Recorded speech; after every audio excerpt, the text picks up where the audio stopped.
A couple other names that we have to talk about are on the Bengals right now, Tyler. Let's start off with this receiving core, obviously. We'll start off with the main one, JAMARR Chase. And we've been talking about this contract all offseason. It's finally coming to a head here. We are recording right now, and as of recording, it's up in the air right now if he's going to get a contract. But it's come out today, and he said, hey, I think today is the day to get a deal done. He envisions playing without a deal. Even if the deal doesn't get done, he says he's still going to play. He's been going to practice. And there's a whole lot here with JAMARR Chase, Tyler, that kind of just leaves things in limbo with how he's going to be for the season. He said he might be questionable or limited to start this year. What are you doing with JAMARR Chase? Because it's a guy we drafted in the first round. He was a top 5 to 6 receiver off the board.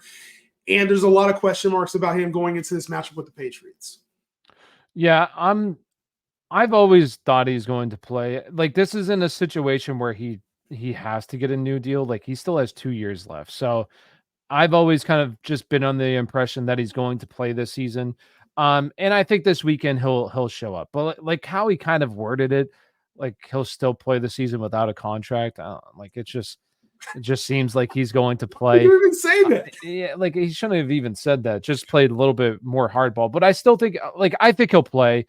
And maybe week 1, like right off the gate, like this is a matchup that I think Cincinnati should just dominate. I think they're 9.5-point favorites. I think it's the highest of the week. It definitely has to be the highest of the weekend. So, like, even if he goes out there, doesn't play a whole lot, or goes out there, doesn't do a whole lot, like, I'm not tripping. And if people are going to be panicking, I mean, I would definitely buy low into the situation. I think he'll be fine for the rest of the season, no matter what happens today.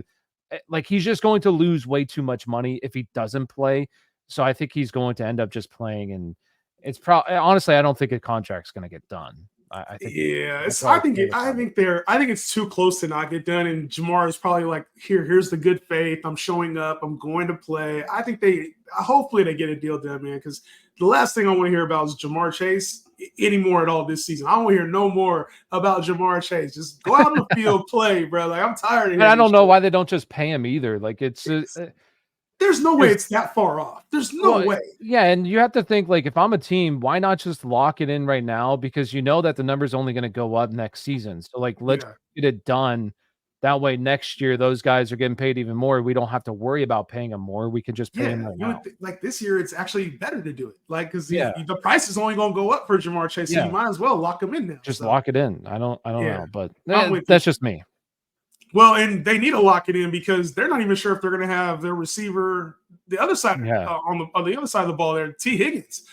We're not even sure if he's going to be available. Dealing with the hamstring injury, this has kind of come on late. I'm sure he's going to be questionable heading into. When did this even happen? I just saw it today. He just missed practice today. So if this is a minor thing, if this is something that's going to hold over, this is an important thing to note because this is another player who did not get a contract this year. And sometimes when players, they're looking for money, they're like, maybe I won't play this one because they're still looking to show their importance on the field. So I think T. Higgins, this is a later injury, so we'll have to get more information.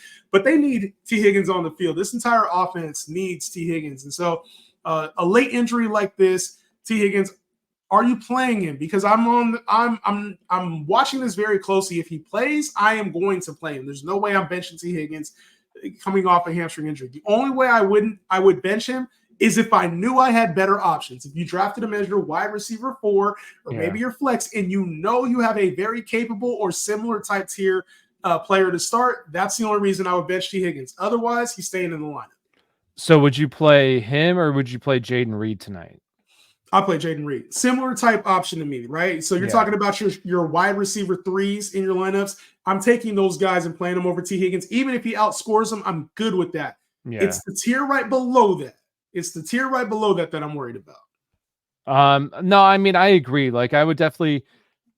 It's always tricky with these kind of guys when you have like early games too, like Thursday night and first Friday night football game. So it's always tricky where you like, should I play this guy or should I just take the risk and try to play this guy? Like, I'm sure some people had, like Xavier. Should I play Xavier Worthy or should I play T. Higgins? Try to wait out. So I think it's always tough because this is a late addition and you don't want to see guys miss Friday practices for Sunday. Like that's Yes. never a good thing. And especially because I want to say yesterday he was limited and today he missed, which is never a good thing as well. But I still think he'll probably play. But if I did have better options, I would definitely feel okay playing them over T. It just comes down to like who are those options.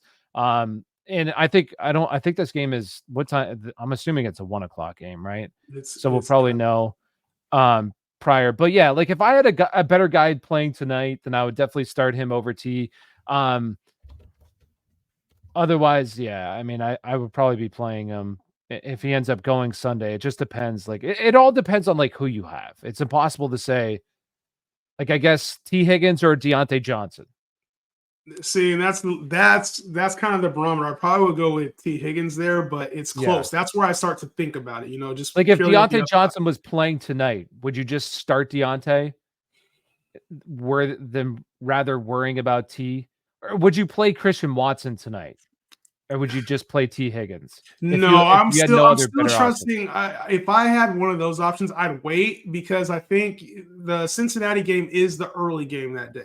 So you probably have a buy-up. Like I would just make sure he's in your flex, and if you needed him at receiver and you had no other options, You can move just him try to out. at least have an option that's playing that night that you at least like. Yeah. That's a similar type of tier, maybe a tier below. Because I think you can find somebody in that Deontay Johnson, JSN, and like Yeah, just kind of there's that gotta be outside somebody like you threes. just drafted. There's got to be somebody that you can throw in there. Right. And so, Hopefully. there's a lot of games later too, and we got the Monday and Sunday night games. So I think T. Higgins is a player that if I was forced to play, if I was forced tonight to have to make a decision, I would probably leave him in until we find out that he's out.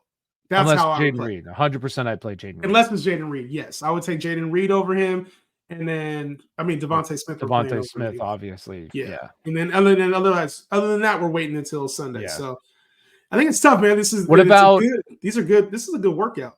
What about if T okay, this is if T Higgins and JAMARR Chase do not play, would you take the shot on that Andre whatever? I don't know how to say his last name. Yeah, Yeah. I think it's a Cevis. I probably butchered it too. And then Jermaine Burton's obviously another one. He would get But I think both of those guys would get a bump up. Neither of them I would want to start.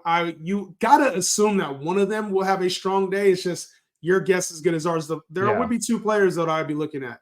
I'd be looking at Chase Brown a little bit harder. Yeah. Like I think he's kind of more on the flex radar for me this week. Probably more of a bench. I would play Zach Moss over Chase Brown just because I think there's a little bit more certainty in his role. But I think Chase Brown would become a little bit more intriguing out the backfield. And then Mike Gesicki, a player they've been talking about playing big slot, potentially tight end. That would be like on the mid-tier tight end 2 level. And I think that he would have a little bit of value in like your DFS or best ball lineups. But that's going to be a hard one. Would you play either of those guys, Aceves or Jermaine Burton? Not like it's week 1. Like if you're talking, later in the season, there's bye weeks, then sure, I think he becomes. But like with it being week 1, you better have like if you're in a 12-man league, like you better have better options than those kind of guys on your bench.